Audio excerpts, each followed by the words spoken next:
Angela, it's so nice to meet you in person. Thank you so much for coming to our headquarters here in Green Park and discussing Art Money and our new partnership together. To begin with, can you tell us, please, a little bit of an overview of Art Money and your mission?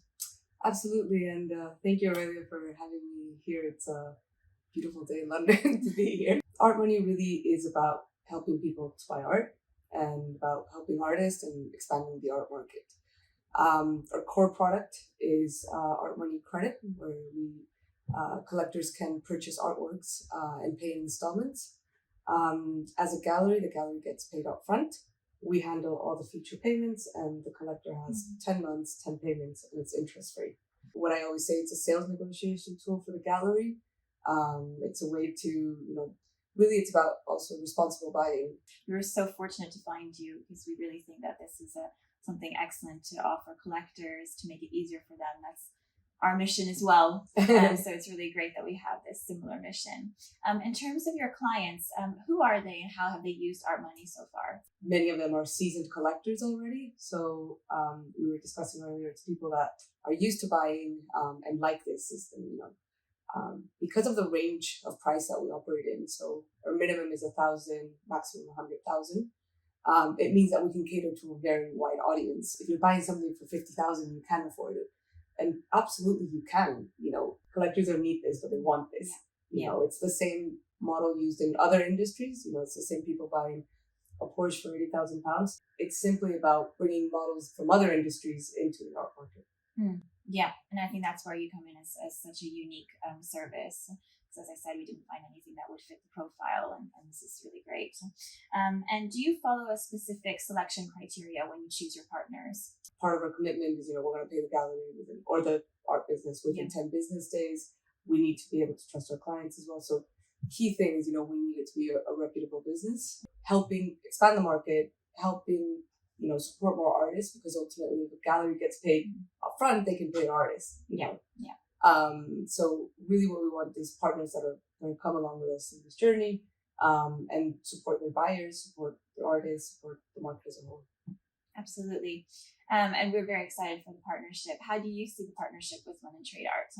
I think any sort of initiative that's going to help, as I said, expand the market, that's going to help more people buy art, fall in love with art. Art, as I said before, it's an emotional purchase.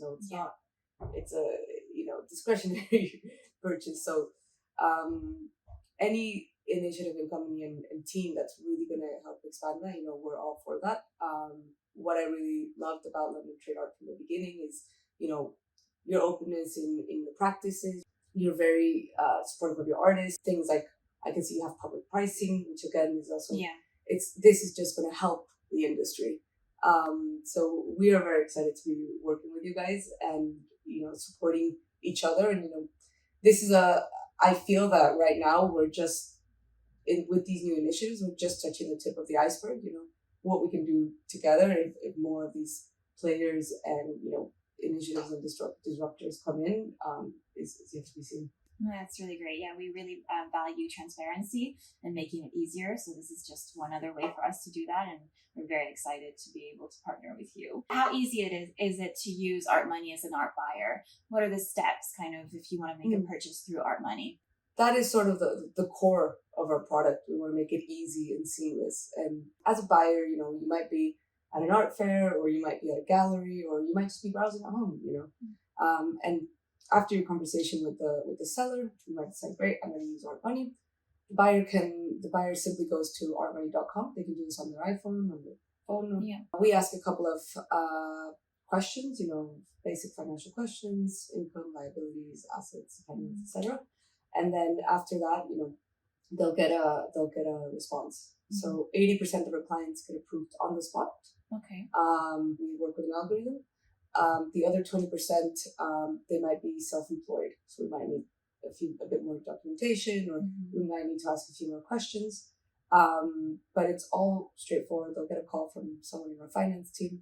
And once that's approved, they'll just put the work that they're looking to buy. The gallery will receive a notification saying, does this look okay? Great thing is we can cover the full cost. So if a buyer is paying for shipping, for framing, for handling. We'll cover the full invoice. So this is especially attractive, especially for overseas buyers, where shipping can be crippling at times. Absolutely. Once that's done, the gallery confirms the amounts. We ask the gallery to collect a deposit of 10%, and then after that, they're free to release the work. So this whole process could happen, say, questionnaire in 3 minutes, the gallery confirming and doing that another 3 minutes, and deposit and everything. You could get this done in 15 minutes and take your work home. The beauty of art money is that a lot of our clients really use it as their art budget. It works in a way sort of as a credit card. So as they pay off, their limit increases. So. And in terms of the installments, how flexible are they? Are buyers able to increase their deposit, for example, pay their installments? Let's say if they got a bonus earlier, they can pay ahead of time. Yeah, exactly. We're very flexible, and that's the key thing. We're about making it easy to buy art. The deposit, the minimum is 10%, but you can put as much as you want. You get to month 3, as you said, and you got a bonus, you can pay it off. There's no penalty or anything. That's great. That's really good to hear. And currently we can use art money for both physical and digital art. How do you see that evolving over the next 5 to 10 years? I'm thinking specifically of, for example, NFTs and fractional ownership, which we deal with. Yeah. We're not here to judge the art. Whatever art you fall in love with or you're interested in, we can help you get it. So that sort of falls into the same sphere as NFTs. Somebody wants to buy an NFT and finance it, absolutely we'll do it. We do not take crypto; it would have to be in fiat. But we're not here to judge what you buy. I think in terms of fractional ownership, I think it's a different model, and I think it's a different side of the market. Whereby we're here trying to support artists and sellers. I'm not saying necessarily never, but I don't think it's the same model. Yeah. So that's sort of how we operate in that sense. And how do you see the art market changing in the next decade or so? And how are you planning for those changes? I think what we will start seeing in the next sort of 5 to 10 years is more galleries, dealerships, sellers in general, sort of catering to collector needs. It's, I think the last century or so, it's sort of been the opposite. The collector waits patiently, walks into the gallery, doesn't get, no one says hello. So it's kind of like collectors doing the gallery a favor. So I think things are going to switch around. We're going to see practices in other industries, such as paid in installments. Collectors and buyers in general are demanding more seamless transactions, things like transparency, things like, I always say, with price transparency, the data is out there. Everybody can find out the price of things. It's just about how we present and how we make it easier. And I think obviously COVID, was a key indicator of how the art market has to react. Like COVID made everyone realize, we can't keep playing catch up. Let's start, early and putting in practices that will help buyers and help us as an industry. Yeah, no, that's absolutely true. And that's what we've noticed as well. And that's kind of how London Trade Art was born, that we realized that the art market was lagging behind the financial one. We really wanted to fill that gap. So yeah, buyers are very lucky to have you. And hopefully that'll just grow in the next decade.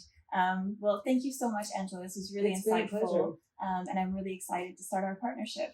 Thank you so much.